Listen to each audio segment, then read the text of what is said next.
Bonjour à tous, aujourd'hui je vous présente le cylindre C+ Alarm de chez LAS. On découvre ça tout de suite dans cette vidéo.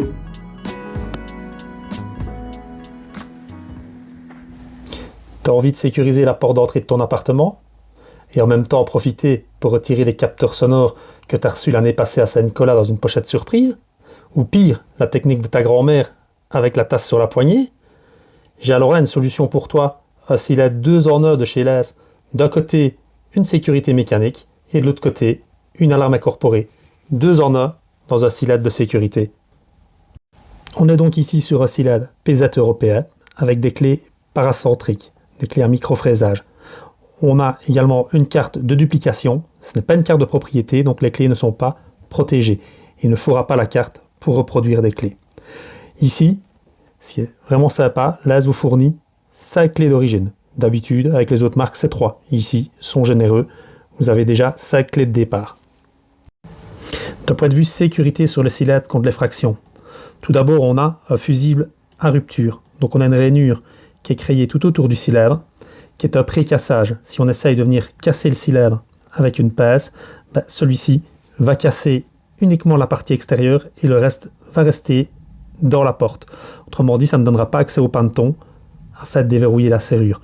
La partie extérieure va rester dans la pince du voleur et il ne saura pas aller plus loin. On a aussi sur le cylindre 4 barres anti-forage, plus également des goupilles anti-forage, anti-crochetage et anti-bumping.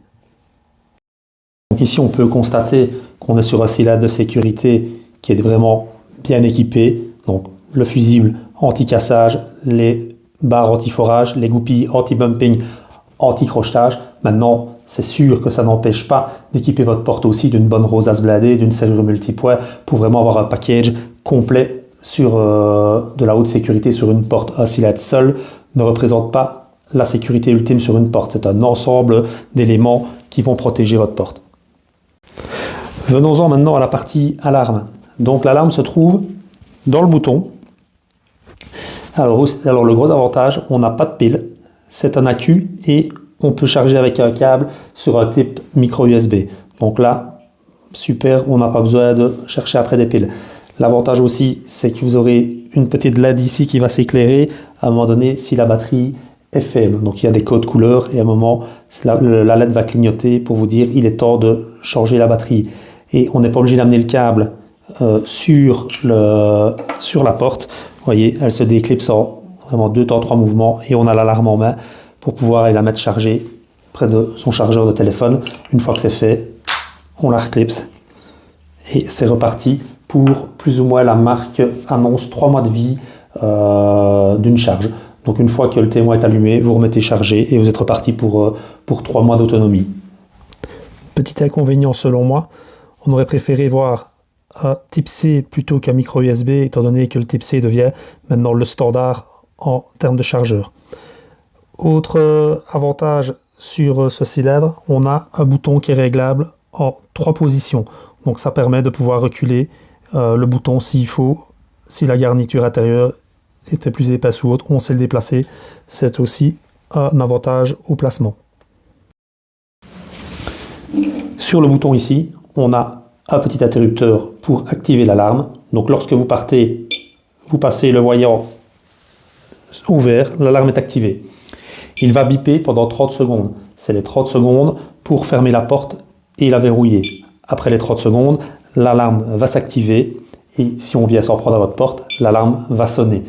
Donc autrement dit, dès qu'on va essayer d'introduire un objet dans votre serrure, qu'on va secouer la porte, essayer de casser le cylindre ou de le forer, l'alarme va se mettre à sonner.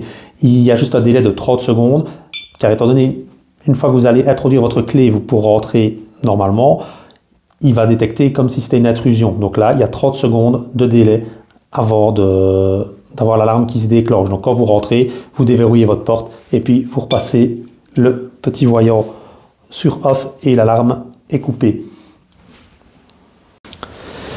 Une fois parti et l'alarme activée, évidemment, quand on rentre, on aimerait bien savoir si il s'est passé quelque chose ou pas sur notre porte. Donc là, il va y avoir une petite diode qui va clignoter s'il y a eu une alarme qui a été générée. Donc là, vous pourrez vérifier peut-être sur des caméras ou demander aux voisins s'il y a eu quelque chose d'anormal. Donc là, vous avez un voyant qui vous tient informé si une alarme a été générée ou pas. Donc ici, au bout des 30 secondes, l'alarme va s'activer et on va un peu tester, voir la sensibilité du cylindre, voir comment il va déclencher. Donc ici, je prends tout bêtement un crochet, je vais venir chipoter un peu dedans et tout de suite, on entend le bip qui vient de retentir, c'est-à-dire que là, il va lancer l'alarme dans 30 secondes si on ne le désactive pas de l'intérieur. Donc si c'est vous avec la clé, vous avez les 30 secondes pour pouvoir l'éteindre. Le voleur, fatalement, ça veut dire que là, au bout de 30 secondes, il va devoir prendre les jambes à son cou et partir parce qu'il ne saura pas continuer ce qu'il est en train de faire parce que l'alarme va se mettre en route. Donc on va voir que ça crie déjà vraiment pas mal pour un tout petit module incorporé comme ça dans le bouton du cylindre. Donc là, voilà. On peut constater que c'est relativement bruyant pour un si petit module. Donc, en conclusion, pour moi, ce cylindre, il a sa place dans une résidence à appartement, avec des voisins autour. Et il est sûr que si vous habitez une maison ou fait à fond de la pampa, ça n'aura pas trop d'utilité, personne ne l'entendra. C'est valable aussi pour une vraie alarme. Dans une résidence à appartement, ça va attirer les voisins, ça va déranger le voleur, le but sera atteint. Donc là, il est sûr que le but de cylindre, ce n'est pas de concurrencer une vraie alarme, ce n'est pas du tout le même budget et le même produit, ça ne remplacera jamais une bonne alarme filaire avec sirène intérieure, extérieure, connectée et autres, mais ici voilà, un produit 2 en 1 dans un budget qui est très raisonnable, donc une chouette découverte, je remercie Les de me l'avoir fourni pour le tester, et vraiment, je pense que dans un appartement, c'est un investissement qui en vaut la peine. N'hésitez surtout pas à liker cette vidéo et à vous abonner à ma chaîne YouTube.